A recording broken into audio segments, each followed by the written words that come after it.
Catch a glimpse at this truth. Resources are finite. Time, energy, money, they're all limited. So why squander them? Instead, channel them into something enduring. Build your home. Create your sanctuary, a space that is uniquely yours, filled with love, laughter, and warmth. Now picture this, a family, your family. Nurturing it is akin to tending a garden. It requires patience, care, and plenty of love.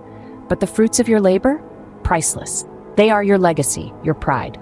And what happens when the hustle of life slows down? When the daily grind of work fades away? Retirement.